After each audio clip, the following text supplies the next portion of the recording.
Hello and good morning. I am Kaja Eric Obina, and this morning I will be taking you on how to master DevOps automation. So, I'm going to be walking you through the exciting step of creating your own DevOps workflow. So, let's take a quick look at the blog.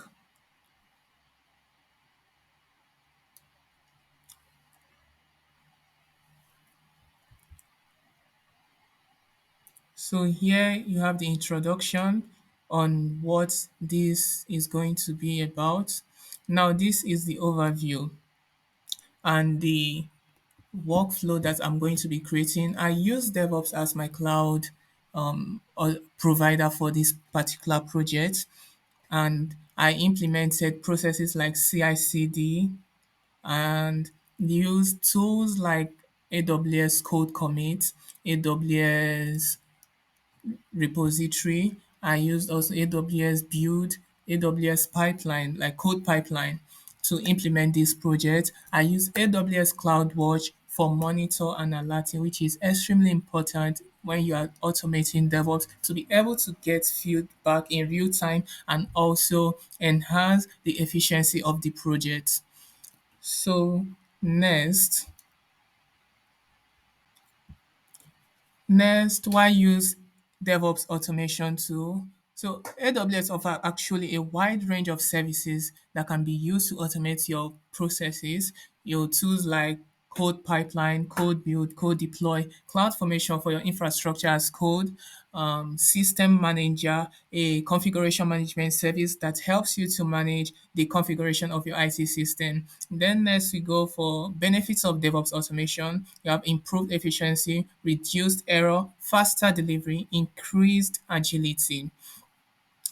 So you have steps involved in DevOps automation. You have to identify the tasks that you actually want to automate, choosing the right tool, which is extremely important. And next is to design the automation, implementing it, yes, which is the place that we'll be dwelling on today, and also to test and iterate the whole process because that's the exact reason why this is called automation, iteration of the whole process again and again in your workflow.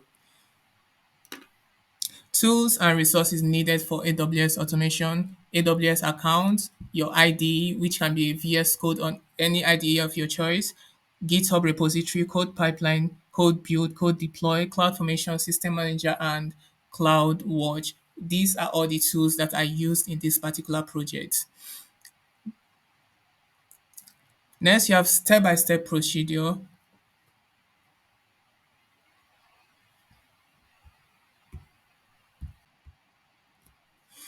Now you have to create an AWS code commit repository, generate your necessary credentials like Git credential to be able to commit and push changes to the code commit repository. Next is to create your HTTPS Git credentials. And how to do that is to go to your code commit console, navigate in the navigation panel, choose settings, and under settings, you choose your HTTPS Git credentials, choose generate, and copy that credential, and that's it. Next, after you copy it, you can easily use the command below, git add, git commit, my changes, and so on and so forth to make necessary changes to your project. Now, the next stage, which is step two, is to create a code build project and to create a AWS code deploy application and deployment group, creating an AWS code pipeline and deployment pipeline, and etc.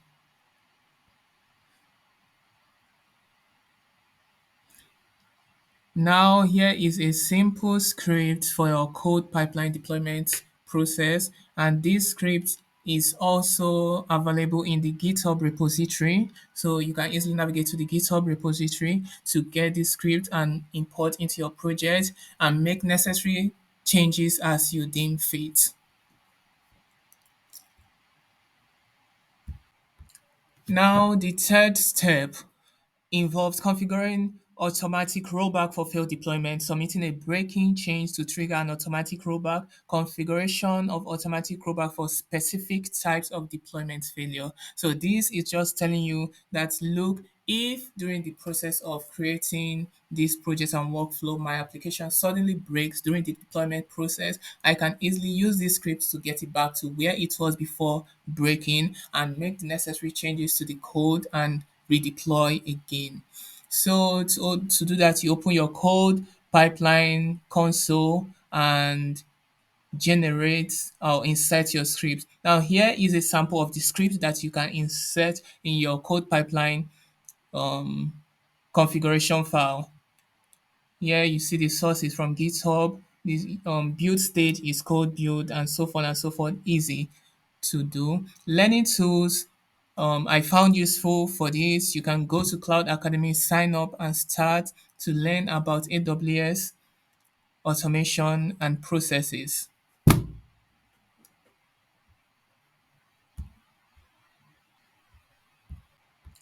Now the third step involves configuring automatic rollback for failed deployment, submitting a breaking change to trigger an automatic rollback, configuration of automatic rollback for specific types of deployment failure. So this is just telling you that look, if during the process of creating this project and workflow, my application suddenly breaks during the deployment process, I can easily use this script to get it back to where it was before breaking and make the necessary changes to the code and redeploy again. So to do that, you open your code pipeline console and generate or insert your script. Now here is a sample of the script that you can insert in your code pipeline um, configuration file. Here you see the source is from GitHub. The build stage is code build and so on and so forth. Easy to do. Learning tools I found useful for this. You can go to Cloud Academy, sign up and start to learn about AWS automation and processes.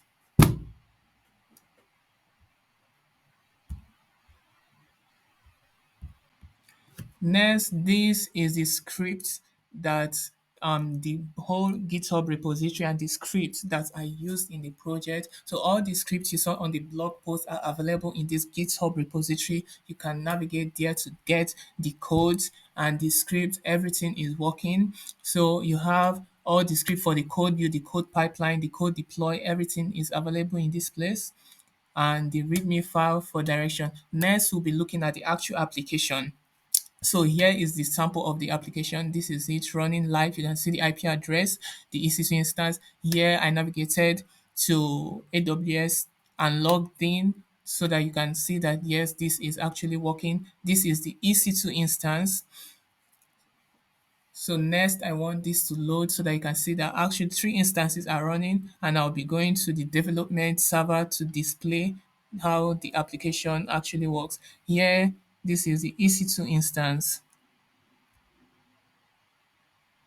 You can see dev instance, which is what I named it, three instances, one auto scaling group to as a load balancer to the application.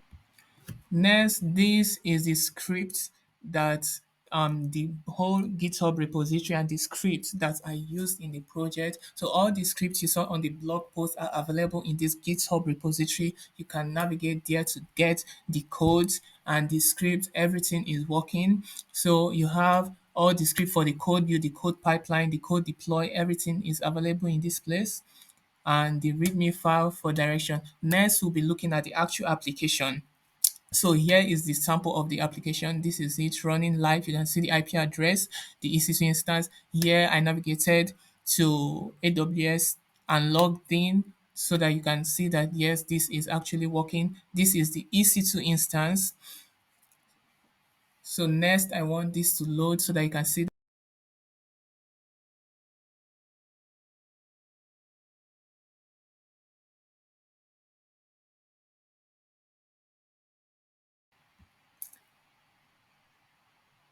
Now, in conclusion, I want to say a very big thank you for working with me through the process of the screencast demo.